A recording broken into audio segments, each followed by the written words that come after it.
अभी जस्टिस रेड्डी जो कि विपक्ष पार्टियों की तरफ से उन्होंने नामांकन भरा है अपना वाइस में, आम आदमी पार्टी ने भी उनके नामांकन को सपोर्ट किया है। हमारी तरफ से उनके नामांकन के वक्त संजय सिंह वहाँ मौजूद थे। अभी जस्टिस साहब मुझसे मिलने के लिए आए थे और हमने आजकल जो देश में हालात चल रहे हैं उसके ऊपर चर्चा की। उनके साथ और भी बहुत सारे नासिर साहब थे, टीडीपी से हमारे टीएमसी से कल्याण जी थे, प्रमोद तिवारी जी थे।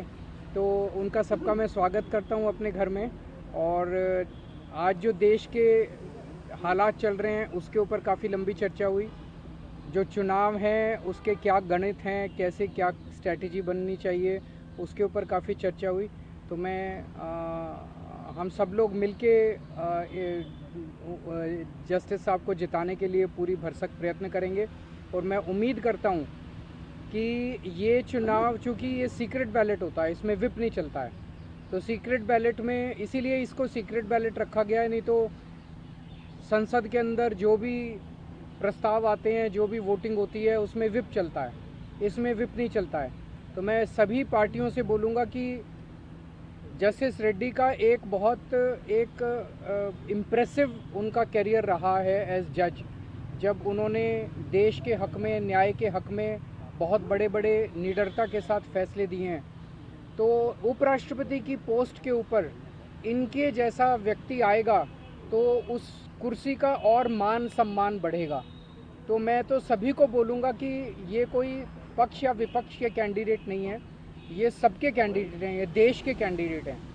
तो सभी पार्टियां, दूसरी पार्टियों के लोग भी देश हित में, उनकी पार्टी हाईकमांड जो मर्जी बोले, अपनी पार्टी हाईकमांड की बात नहीं माननी, देश हित में वोट दें और सब लोग मिलके जस्टिस साहब को जिताएं, ताकि हमें एक अच्छे व्यक्ति के रूप में, निष्पक्ष व्यक्ति के रूप में उपराष्ट्रपति मिल सके। मैं इनको शुभकामनाएं देता हूं और उम्मीद करता हूं कि 9 तारीख को मैं इन्हें बधाई भी दूंगा।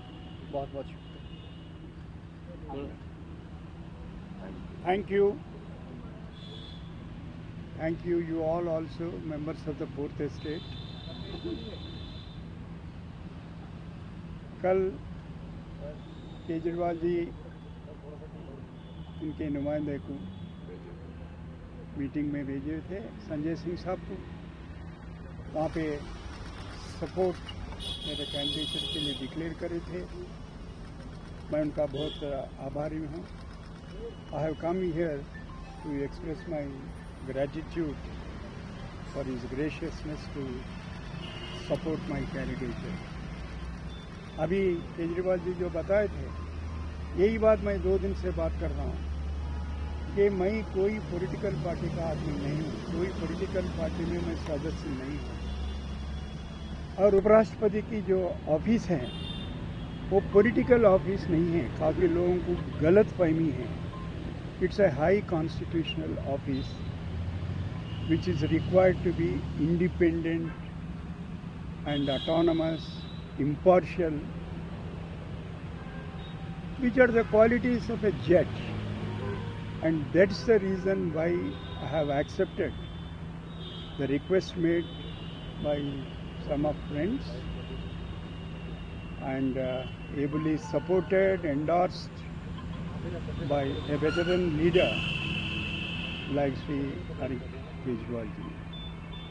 I have come here to express my gratitude as he extended his solidarity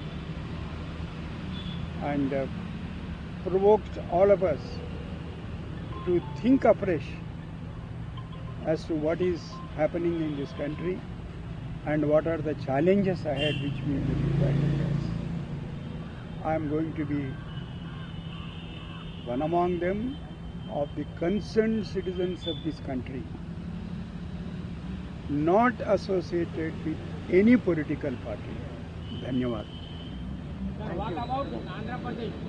What about Andhra Pradesh? What are Sir, I can't speak on behalf of the leadership in Andhra Pradesh, but as I have come to request Shri Kejriwal ji, I hope I would make such an appeal to all of them, irrespective of the political affiliation of the person. मैं समझता हूँ कि justice साहब आंध्र प्रदेश के हैं, तेलुगु हैं,